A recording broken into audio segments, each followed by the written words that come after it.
All right, welcome everybody. We're so happy you could join us for what should be a very exciting presentation. I'm excited to introduce Chris Farrell and Shahram Zarshenas. Chris from Liscio and Shahram from Financial Sense. And not only are the two of them friends, but I think we're going to have a really very interesting conversation today about how to increase firm capacity without adding staff. Probably something on everybody's minds.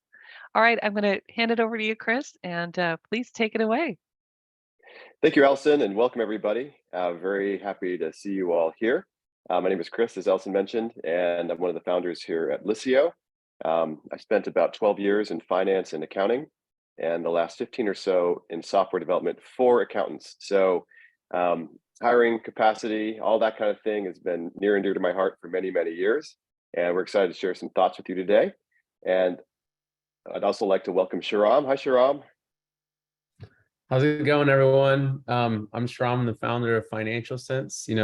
I spent the last 5 years of my life working with thousands of accounting firms, helping them, scale their operations, improve their internal processes. And I'm really excited to share some of those insights with you. I've had a lot of really great conversations over the years with the biggest challenges they face throughout this process. And me and Chris are both going to be sharing some really great stuff and some great insights that we've learned with you about how you can streamline and unlock some of that capacity in your firm. Cool. Let's get into it. So the capacity problem, let's talk about that. I think one of the big deals with capacity is obviously we all started probably with just us, right? And what did we do? Well, we worked like heck to get something going, right? And I think we're all probably used to the idea that a 40-hour work week is an easy one, and as we grow and as we think about hiring, it's a big risk, right? And for firms of any size, really hiring is risky. But I think particularly in today's environment, costs are up. It costs more to hire labor. If we bring in people, we're going to take probably potentially a large profitability hit, right? Going out and hiring the right person, somebody that has experience and so forth is not cheap. So from a financial perspective, it's risky. And also, we know that not every single hire is going to work out. So that can, I think, lead us to maybe think, well, maybe, I don't know, is now the right time to hire? And so we might even work even harder and harder, which I think many of us have been doing for the last several years. And then another major concern is this idea that firms are hiring from other firms. The labor market is so tight, right? How do we make sure the people we have or the people we're going to hire are going to stay? I think, if we look at the stats, the average person stays with the firm typically 2 to 4 years. I think that's the median. And some people are staying even shorter now. So these are all things we're going to be talking about today with regard to what's happening in the market. So let's start with the idea that everybody's working hard. Shahram? Yeah, definitely. So I want to dive a little bit deeper into Chris's first point, right? Everyone's already working so hard. If you look at like the average accountant during the slow season, they're typically working on average 40 hours a week. But when you get into the busy season, they're working, 50 to 70 hours a week on average. If you're one of the unlucky ones, you might be working a lot more than that. I talk to firms that work 80 to 100 hours a week during busy season. So what does that tell us, right? Everyone's already maxed out. They can't take on any more work. If you're a solo, you only have so much time in your day and it's limited to you. It's not sustainable to just keep throwing more and more work on yourself. But if you have a team, right, they're all maxed out as well. You can't continue to just throw more work on them like you're seeing in this illustration here, right? What's going to happen is, one, they may cut corners to get the work done. This is going to affect your work quality. Or two, they're just going to become unhappy. They're going to become overworked and they're going to quit. Which is why what Chris was saying, you're seeing retention in this field. The average lifespan is 2 to 4 years of an accountant with a firm because they are being overworked. They aren't enjoying what they're doing. So just throwing more work on you or your team it may work in the short term, but it's not a sustainable long-term way to increase capacity. And you need to look at other alternatives. Right. And if we think about, what's happening, for those who are willing to work hard, right? I think many of us came into the profession and 50 to 70 was normal. Maybe we got used to it. Our pendulum was set at that rate, and many of us stuck around. I think the idea, though, is that for those who have stuck around, everybody wants those people, right? There are fewer people coming into the accounting profession. We know that. And what we saw, particularly at the beginning of the pandemic, is we saw the big four looking at large firms, other top 400, top 300 firms, and started to poach their talent. We saw Deloitte, KPMG, et cetera, Pricewaterhouse reaching into other firms and saying, look, come work for us. We've got a big signing bonus for you, and we'll give you a bump in pay. And that was a major deal. And I think that really, we saw a lot of that in 2020. In 2022, we're seeing the same thing, but it's reached down a level. So there's a firm we know. They're in a small market. They're in a rural market. And what they saw was they had a firm from Chicago reaching in and grabbing their staff and paying substantially more per year. We're talking about 40 and 50% salary increases because they could pay a Chicago wage to a rural employee who's going to be working from home, right? The work from home phenomenon has allowed firms that are simply charging their clients more to pay their employees more. And this is radically changing labor market, right? So the competition for good talent is hotter than it's ever been, right? So we have to start to really think, how do we continue to tilt the odds in our favor? And I think there's many ways we can do this. We'll talk about a couple of more of those shortly. So if we go back to how people think about the capacity problem, many firms start with this idea that there are only three real options here. One of them is obvious. We work harder. I don't want to place the bet on hiring somebody right now. I'll suck it up and I'll deal with it for a little bit longer. Then we know we need to hire somebody. We say, okay, look, let's take a hard look at hiring. Is now the right time? Do we need to go through the interview process? This can be painful. We know the labor market's tight. I don't know if I necessarily want to do this. So I don't know if I want to take on the hiring problem myself right now. And then there's a third way that people are looking at saying, look, maybe I should just outsource it. I know hiring can be painful. Maybe I'll hire somebody to hire somebody, or hire somebody who has hired somebody, right? And we ran a survey on this about a month and a half ago. And between tax prep and non-tax prep firms, a lot of people are outsourcing today or thinking about it, right? We haven't seen numbers this high. We're almost 20 to 25% of firms are already outsourcing domestically or internationally. And another 15% of firms or so are thinking about it. There's a lot of ramifications of this, but it's a signal of exactly how tight the labor market has become, right? We're hiring people to hire for us and then manage for us. So the question then is really, are these really the three options you have? Or is there a different way to look at the problem? And what we're going to talk about today is really this idea. If we think what's been happening, if we think the status quo is working, I think we should probably take a double look at it. So let's talk about accounting employee satisfaction. Okay. Survey went out to 5,221 accountants who responded. The accounting profession has a fundamental problem. Not many people are coming in, and those who are in the accounting profession, many are leaving or have left already, right? The accounting profession has a rating of 2.3 out of 5 stars. Let's think about this. The accounting profession has a ranking. I love accounting, right? Always stayed in it, always stayed around it. But 2.3 out of 5 stars, in my opinion, accounting should be a top 10 profession. We get to work with a lot of great people. We get to see a lot of great businesses. The work is always changing and evolving. We get to learn a lot of stuff technically. It's a great job. Pays well. If you think about all these things, why is accounting rated similarly to retail or a security guard? 2.3 out of 5 stars falls exactly in that range. And so if we think about, hey, look, we just have a capacity problem here. We just need to throw more bodies at it. Well, if the bodies aren't happy, then we have the same problems with regard to retention, with regard to compensation. I need to be paid to work hard because I'm not exactly loving my job, right? And so when we think about the 1-star ratings there, 36% of respondents in public accounting. I don't think these are firm owners. I think firm owners are quite happy.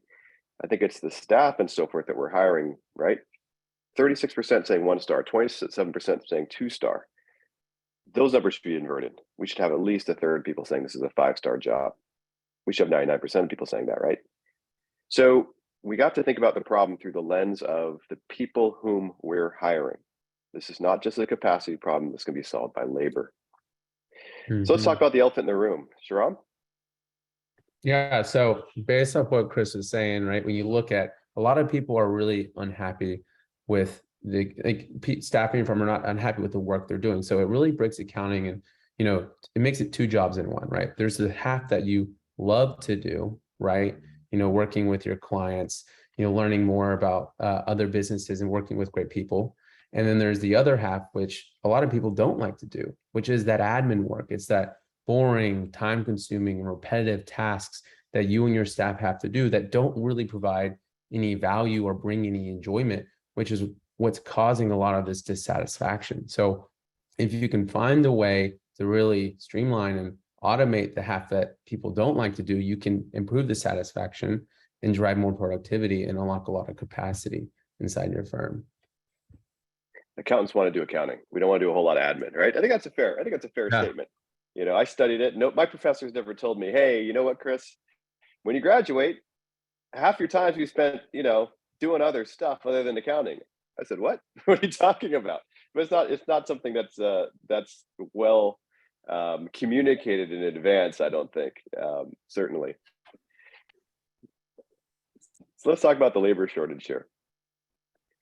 Accounting's labor shortage, we're not going to solve this by throwing time and money at it, right? It's going to be solved by fixing the underlying issue, which is people need to come into the profession and stay. We need to come into firms, love our jobs, love our clients, love everything we're doing, and stay, right? And we think about it, businesses, their people, their processes, and their systems. And all those things, when they align really, really well, I think we can create amazing job satisfaction without burning anybody out. So let's talk about those top process improvement areas and opportunities. Shahram? Yeah, so when you look at your firm, there's really two main areas where you can drive productivity and unlock capacity. There's the internal firm operations with your team, and there's the external client-facing operations. So when you look at the internal operations, there's a lot of inefficiencies typically. There's a lot of room for improvement. Up to 35% of your firm's time is lost due to an inefficient internal process. Maintaining cumbersome Excel spreadsheets, constantly updating communication or keeping people up to date, maintaining a lot of these database systems with all your client information. There's a lot of these admin tasks that's really taking up your team's time and locking up that capacity, which could be freed to helping to be taking on more clients and doing more of the work you and your team love. And you're seeing a lot of the same stuff on the client-facing side too, right? So up to 40% of your staff's time is spent gathering information from clients. If you can, streamline a lot of these operations, make them more efficient, you can unlock so much capacity, take on more clients, continue to grow and scale your firm without having to face that challenge of going into the market, finding that talent, competing for that talent, and retaining that talent. It's amazing. I think, what if we did a thought experiment, right? What if we did a thought experiment, which is if we sat down every day to work and we had everything we needed from a client to do the job right there in front of us, how much time would it take us to do the work? Right? We sat down, it's like, oh, it's all there. I just need to go do the work. Yeah. And then I'm going to call it a day. If we did that every single day, it would be amazing. I think that's really what the promise of technology and that kind of thing is. It's kind of, similarly, if any, maybe you probably have restaurant owners that are doing accounting for and that kind of thing. How many people get into the restaurant business saying they want to run the front of house, operations? They want to cook. They want to make people happy with their food. It's amazing, right? But instead, if they got to run the front of house, oh gosh, you got to hire somebody to answer the phone, to make sure my seats are filled, all that kind of thing. Well, no, you just use Open Table for that, right? Open Table sends the reminders, it does everything, so everybody shows up. Same kind of deal, right? So I think that's a big promise of tech. Let's keep on going. Yeah, so let's dive a little bit deeper into the internal firm operations, right? Why are most internal firm operations inefficient? So if you're suffering from this problem, can we actually go back to that slide real quick? So if you're a firm owner and you're suffering from this problem, right? You're probably feeling what this accountant is feeling right here. You're overwhelmed. everything just feels disorganized. You don't know where everything is. And that's because, you have all your work, filed away on files all over your desk or throughout your office. Important client information or notes are on sticky notes, which is then buried under these files or somewhere else in the office. Internal communication with your team is happening via text, email, Slack, Teams, or whatever, Slack or Teams, whatever you choose to use. But everything's happening in all these different areas, and it's happening in all these different channels. So it's really hard to stay on top of everything. It's really hard to stay organized. You can't find the information you need when you need it to get your work done. This blocks you from doing your work, right? Because now you have to spend 10, 20, 30 minutes finding this information, getting those updates so you can continue your work, which kills your productivity, or you're having to interrupt other people on your team to find this information, which is killing both your productivity. So what's really causing a lot of this inefficient internal operations is disorganization, lack of processes, and as well as, doing a lot of these repetitive tasks to maintain and keep the firm running. So let's go to the next slide. Let's talk about how you can optimize your internal operations, how you can actually unlock a lot of that capacity by saving that time and creating a more efficient process. So the first thing we recommend, and what we've seen has been very successful, is streamlining your processes with documentation. A lot of times you may think your team knows how to do work, but they've created their own process. They're not doing it the most efficient and quick way. Or maybe they don't even know, and they're constantly having to interrupt other team members to ask how to get this work done. So not only are they wasting their time trying to figure out how to do the work, but they're bringing someone else into that. They're disrupting someone else's day. And that's creating a lot of inefficiencies. It's wasting a lot of time. So the first thing you really need to do is document your processes. So everyone on your team knows the quickest and most efficient way to get work done every time. It reduces errors and rework and just allows people to move quicker because they're confident with how to actually complete these processes. The second thing is automation, right?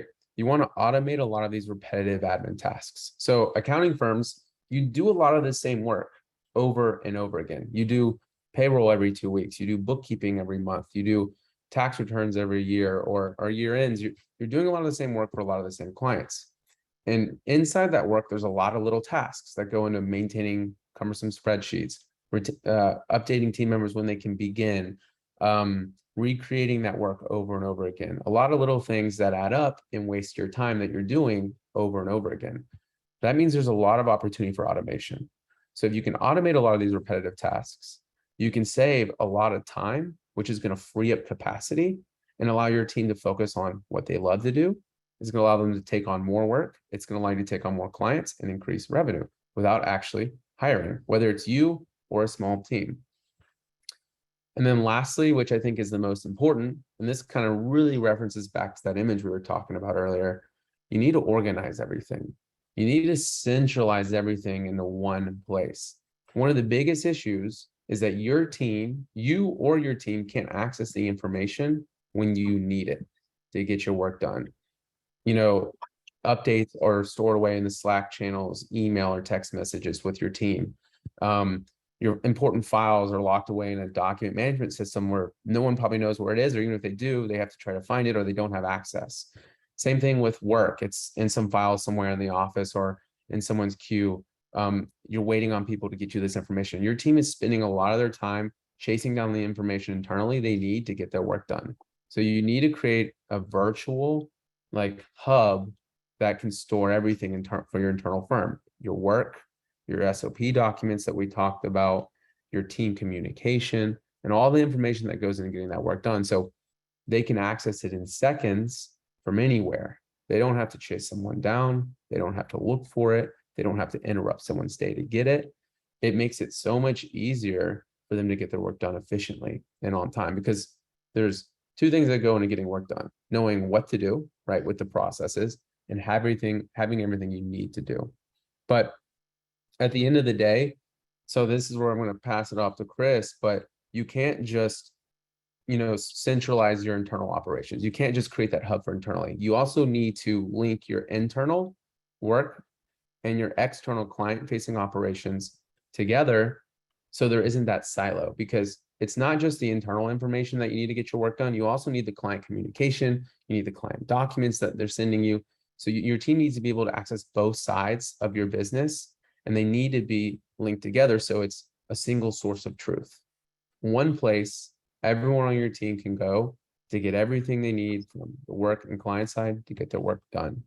So that's where I'll pass it off to you, Chris.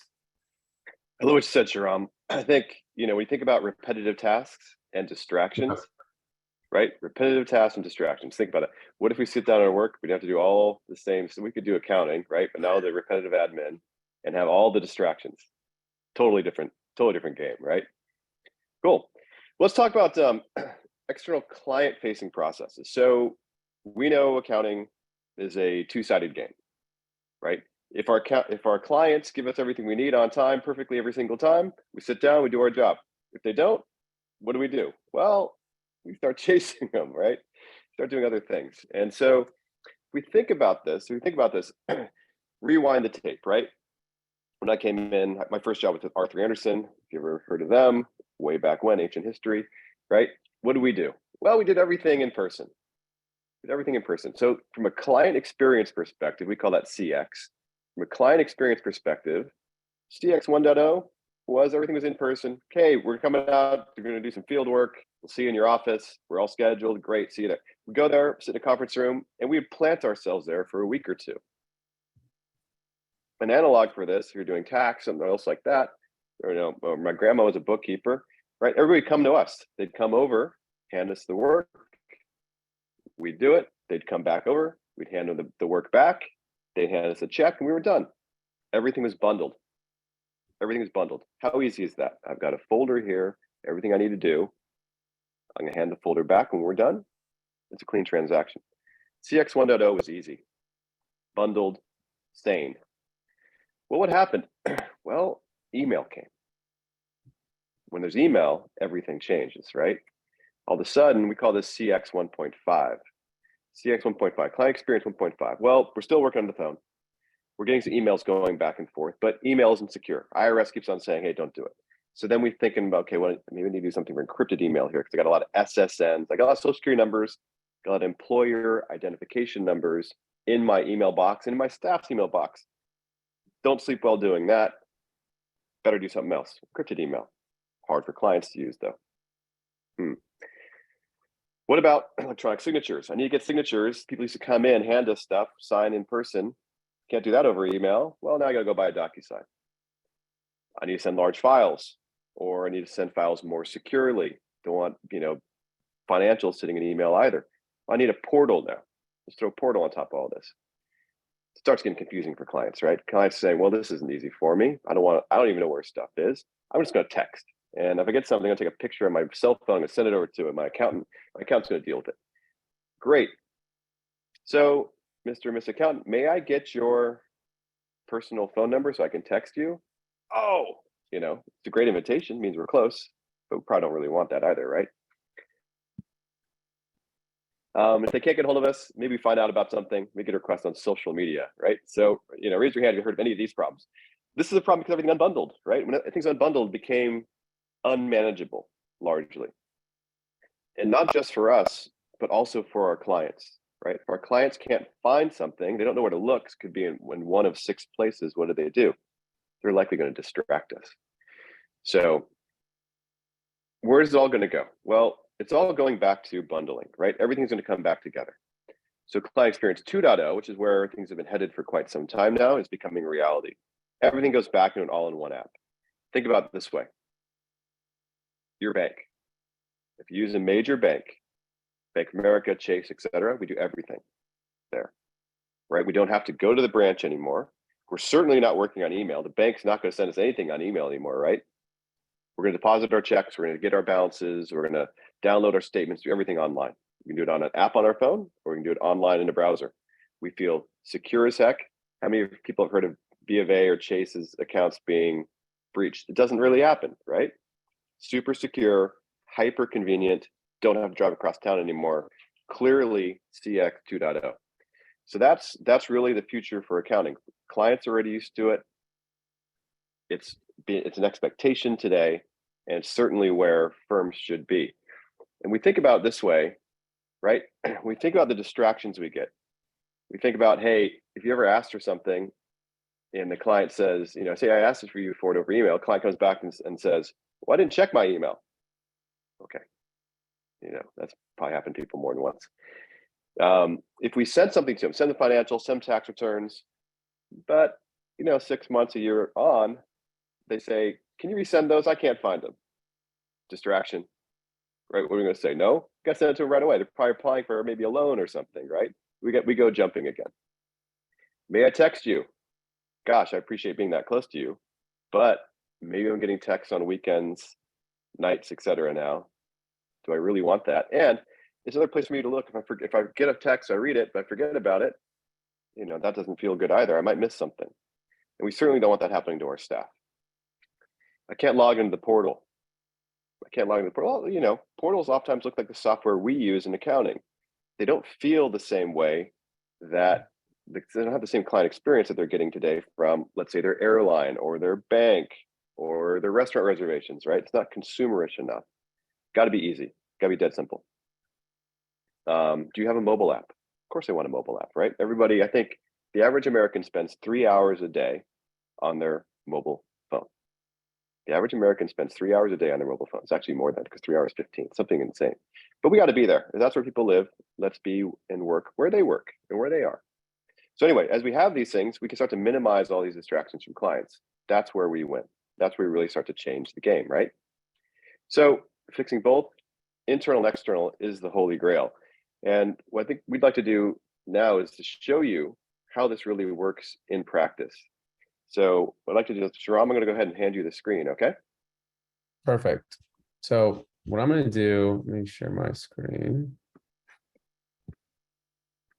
What I'm going to do is I'm going to give you a quick 5-minute demo of our system we built to help solve this problem, to help you streamline your internal processes, to increase productivity, and really stay organized internally. And then I'm going to show you briefly how you can connect that with Liscio, right? Which is going to streamline and automate your external client-facing processes. And we have a little treat for you at the end. We're going to talk about a little bit about an integration we have planning on coming. So let me first talk about this, right? So this is Financial Sense. We built this for accounting firms to solve this problem. And I'm going to first talk about my first point, which is documenting your processes, right? So you can make sure everyone knows the most efficient way to do things. They're not interrupting people with questions on how do I get this work done? What is this new process? Giving your team that visibility. So the first thing in FC is your workflow templates, right? These are the guides that your team will use to know exactly how to do your monthly bookkeeping work, your payroll work, your tax returns, or whatever type of processes you have on your firm. So inside Financial Sense, you have all your processes documented online, so they can easily access it whenever. They can update them and improve them over time. But the best part about FC is that we actually created a bunch for you. We've worked with thousands of accounting firms. We know what the average accounting process looks like. So we have over a dozen processes that you can use, so you don't have to reinvent the wheel. But every firm is different. You can customize them to fit your process. Now, once you have your library of templates, you've documented everything, right? You streamline your firm. You can use that to then create your work in Financial Sense. So the work, this is where your team actually gets the work done. So this is your workflow dashboard, and this is meant to give you visibility. So as a firm owner, you know where everything stands. You know exactly who's working on what, who's doing what work in your team, when it's due, the progress it is to being completed, the status it's in. So nothing ever slips through the cracks, right? Nothing falls behind. You can stay on top of everything. It's not a disorganized mess, files system around the office trying to figure out, did we get that work out in time? And you can also run those reports. Those reports you're having to maintain, Excel spreadsheets for. You're not having to do that anymore. Those cumbersome Excel spreadsheets. You can run, easily use our filters to get that visibility, right? So I could say, if I want to see all the monthly bookkeeping work right now, I can search for that type of work that is maybe in review. And I can quickly see all the work across my firm that is in review, that is monthly bookkeeping. Or I can search for tax work. I could search for work by a specific team member to see what a certain team member is working on. Are they getting the work done on time? Or for a client call says, hey, what's the stage of my work? Is it almost done? You don't have to call them back, say, I'll call you back and let you know after I talk to a team member. You can pull that report in seconds by just filtering for the client's name. So this is all about giving you that visibility, right? Helping you stay on top of everything, know where everything stands. So we talked about the documentation. We talked about the visibility. Let's talk a little bit about the organization, the bigger point, right? Which is giving you and your team everything they need to get their work done. So if you click into the work for a client Adeline Collins, let's click on this monthly bookkeeping project. This is where you and your team can find all the information they need to get their work done. First thing they have is that process documentation, right? All the steps that they need to go through to quickly and efficiently complete the work correctly every time. They'll be able to check it off as they complete work and it changes hands. The next person will automatically be notified. So some of that automation to where you don't have to go and manually update someone, let them know, check in if they got it done. It'll change the status of the work automatically, as you can see here. You can also detail these processes. So you can put as much detail, you can add in links to videos so people know how to get the work done. You can collaborate with your team internally instead of doing in text, email, and Slack or Teams. It all happens right here. And it's organized on the work. So whenever anyone needs to see an update, it's right here. You know what someone said, what the context is for the work. You have documents related to the work as well. So it's not in some folder somewhere in the office. It's not lost away in some document management system where someone doesn't know how to find or even have access to. And you can see other related emails as associated with the work. So your team has everything they need to get their work done. It's all one click away instead of stored or siloed off in all these different channels that your team spends 30 minutes trying to find or can't even access in the first place. Now, what I also want to talk about is how you can link this internal, right? This internal operating system for your firm with your external side. So Liscio, which helps streamline and automate your external client-facing operations, you can link to your apps from the work as well. So you could easily access Liscio really seamlessly. And this helps bring those two worlds together. This helps your team, access all the work-related information in financial sense. But when they need to see client communication, client documents, they've sent them recently, they can easily access that at the click of a button, giving your team everything they need, again, at the end of the day, to get their work done and keep your firm organized at scale. And we'll talk a little bit more about how we plan on improving that with an integration, but I'll let Chris, you can take it from here if you want to talk a little bit about Liscio. Actually, do you mind, Shahram, if we just take a couple of very quick questions from So question came in, can this view be changed to a calendar view? That was your workflow view. Can it do a calendar view? You can, yeah. So Okay. You'll see a period list and There you calendar go. option. Great. Okay. Another person, as a current user of Financial Sense, is it possible for you to send those initial workflows to me? So I'm imagining they would just reach out to your team, right? Yeah, I would just reach out to the team in Intercom and tell them you were on the webinar and to tag me in the combo, and I can share this. You want the workflows, great. And then we have a question: are there Canadian workflows available as well? For example, tax, et cetera, is different than US. So we don't have Canadian specific workflows yet. However, we work a lot with Kelly Parks. She's there you go. They can be written. And I believe she has a lot of them saved in Financial Sense format, so you could potentially import those. So Kelly Parks would be a great resource for that. Right. And then another question, the link to Liscio. Would you link that directly to the Liscio messages of that contact? And I think the answer would be yes, because you would be logged in. Rob Smith shows how to do that. You'd be logged in and you'd link directly to, you'd log into both, right? So I think that answer would be linked to where you need to be specifically in the product. Okay, folks, I'm going to hold on the questions now, and so that we can keep things moving, but those were amazing questions. Thank you, everybody. Great. All right. Well, coming back here. All right. So Liscio. So thank you, Shahram. I thought it was great. And I love how you've created that link out to any app. I think that's just absolutely positively stellar. Totally genius. let's talk about the client side. So now we're organized on the firm side, and back to Shahram's point, look, things are repetitive. If we can knock out a lot of repetition, know exactly where things stand, and limit a lot of distractions, we're gold, right?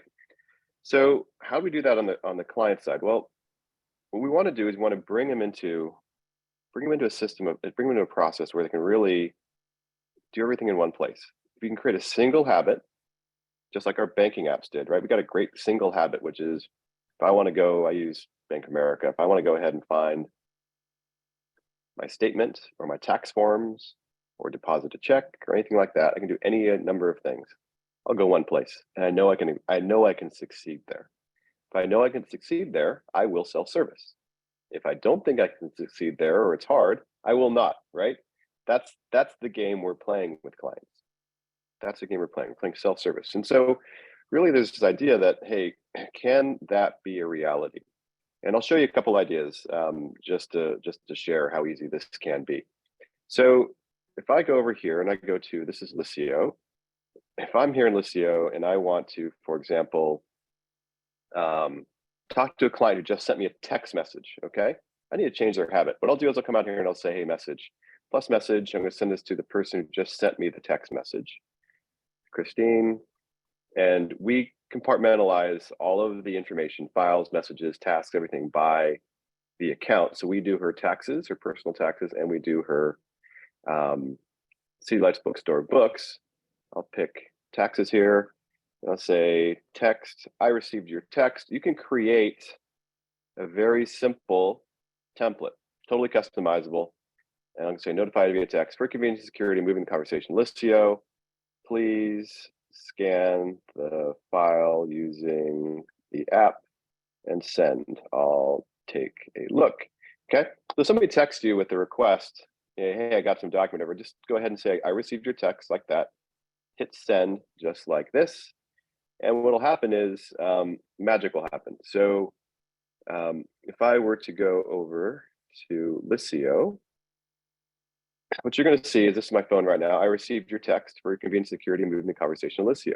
Great. And we'll also send a text message. It's going to show up on my phone in just a second here. So if they tap on that, they can come in and use Face ID to get in. So what could be easier for them than Face ID, right? Don't make people do passwords. They can log in with Google, they can log in with Microsoft, they can log in with Face. We have them covered, okay? When they pop in here, they have their inbox, they have their tasks and so forth.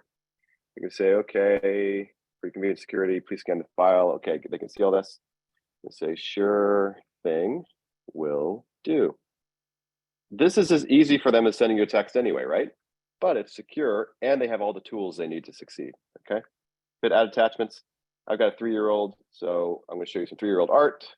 Here we go. They get something from the IRS, let's say. The second they get it, they can go ahead and send it to you, right? They don't have to go find a scanner. They don't have to put it in a shoebox waiting to send it to you. You can get them in a habit of the second they get something, they send it to you, okay?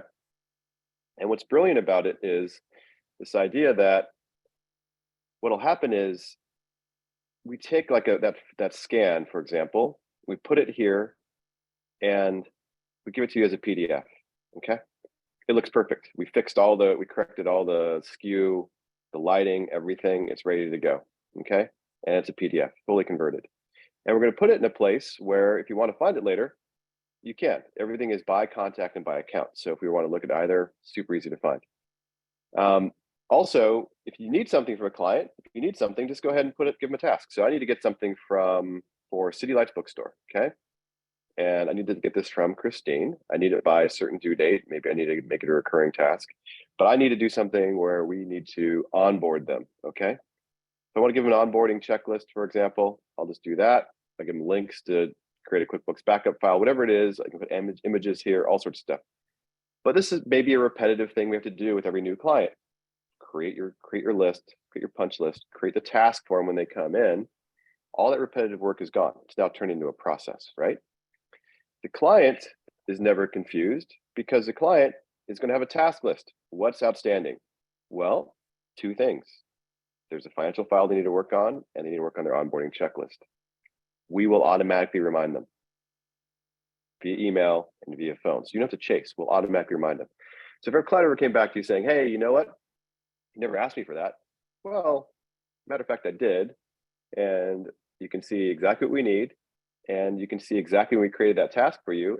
And you've been getting automatic reminders, right? You're out of the chasing game. You're out of the chasing game.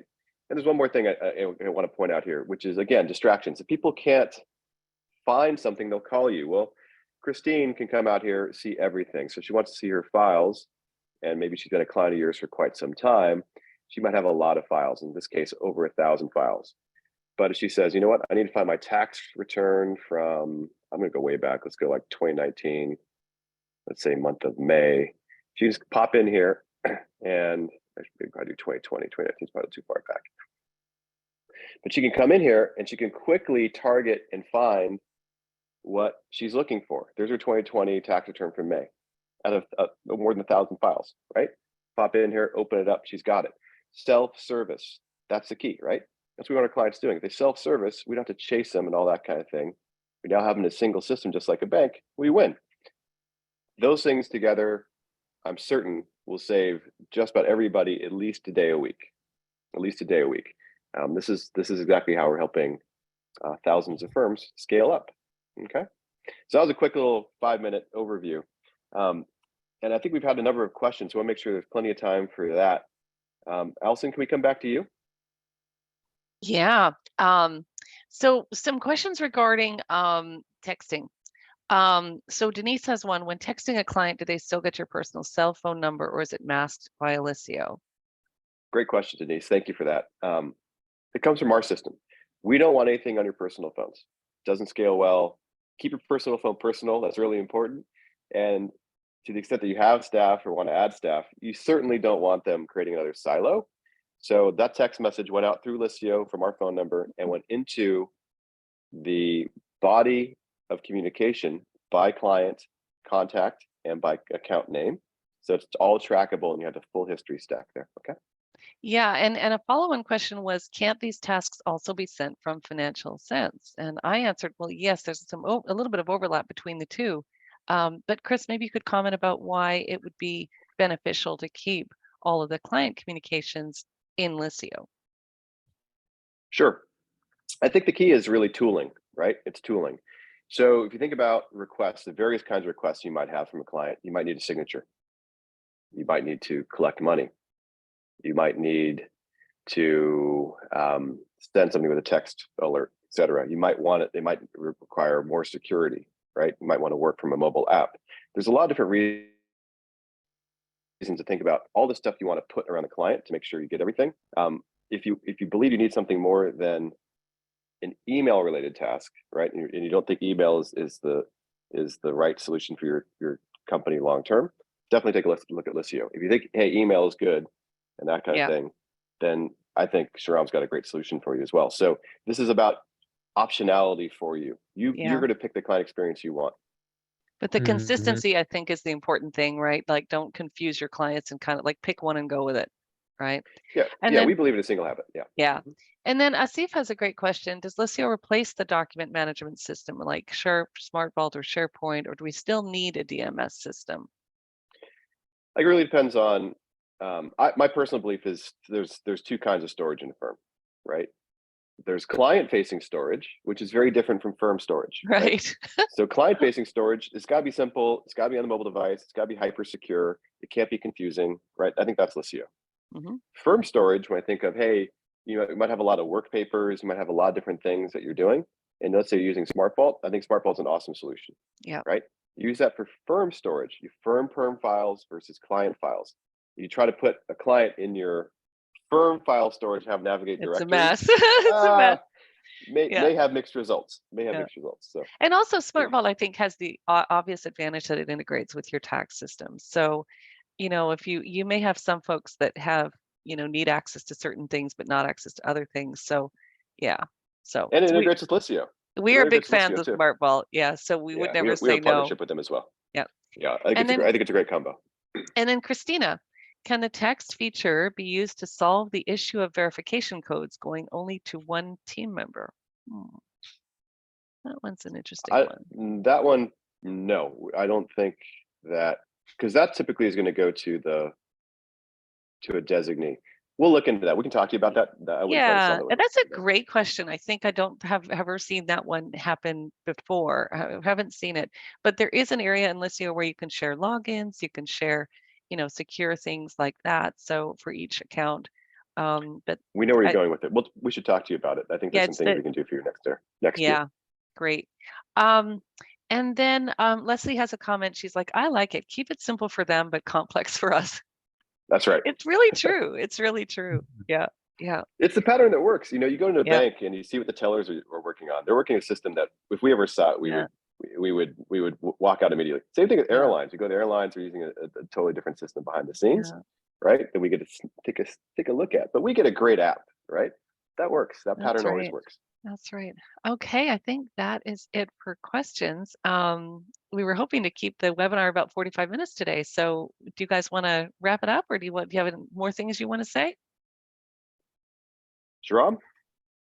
I mean, do we want to talk about, so I know we were talking about linking the two systems together, right? And you can link from FC to Liscio. You can link directly into the app to the specific page you want to be to, because like you want to remove those clicks, right? You just want to make it very simple.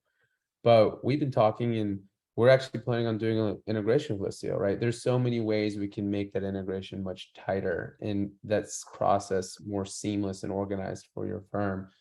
So we can talk about that a little bit. I know we're thinking Q1 of next year, which is great. Really excited about that because we have a lot of users that love Liscio and that love using them alongside each other. And the better we can connect those systems is going to be great. It's going to be so valuable for firms. Couldn't agree more. Everybody wants the same thing, right? Easy for clients, easy for firm, get a lot of the admin work out. We can help on the admin work even more by working together, right? So the idea is single database. We should share clients and contacts. That's going to be table stakes for us in Q1. Start there. And then as we build on that, a lot of things you're talking about, hey, Financial Sense had a task. What if a Financial Sense could launch a Liscio task, for example? There's a lot of things we can do that are going to really be able to bring the best of both worlds to you while eliminating even more admin. Work the way you want to work with clients the way clients want to work, and have the systems really sing together. So that's what we got together. We had so many of our clients jointly saying, hey, look, is there something you can do? Because this is peanut butter and chocolate. This is going to work out great. And so that's why we got really excited and said, hey, let's get in front of everybody, show each, what we have today. And then tomorrow, which is coming right around the corner, we're actively working on our APIs together right now. So we're really, really excited. We'll come back to you with more of this as we continue to deliver.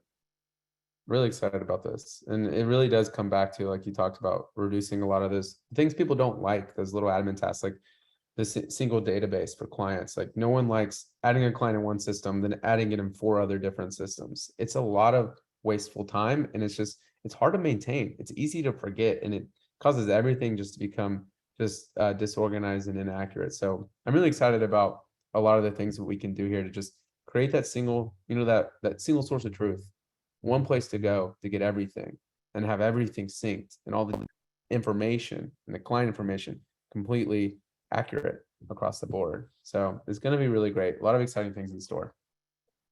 Yeah, that's awesome.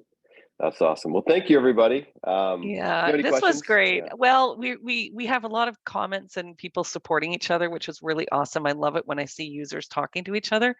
And we've also suggested that folks join the Grove. We've shared the link in the chat. It's just thegrove.thinkific.com. And that's a place where Shahram's team is feeding in content. We've got content from all different sorts of brands and things. It's not a Liscio presentation. Liscio community. But we have a little area for Liscio content and things. But mostly you can ask and answer each other's questions. You can discover events like this and support each other. So we're very excited for all of that. All right, everybody, I'm going to go ahead and end the webinar. We are going to send out everyone a recording. And I've just realized I'm not on video. I'm just this dark, this little cube on the screen here. But I want to thank everyone for their generosity and for joining us, and just all the wonderful comments from our users, that our shared users, that you're really enjoying it. So thank you, everybody. And thank you, Chris. And thank you, Shahram. So I'm going to end it now. Appreciate you all. Bye, everyone. Thanks, everyone. Thank you.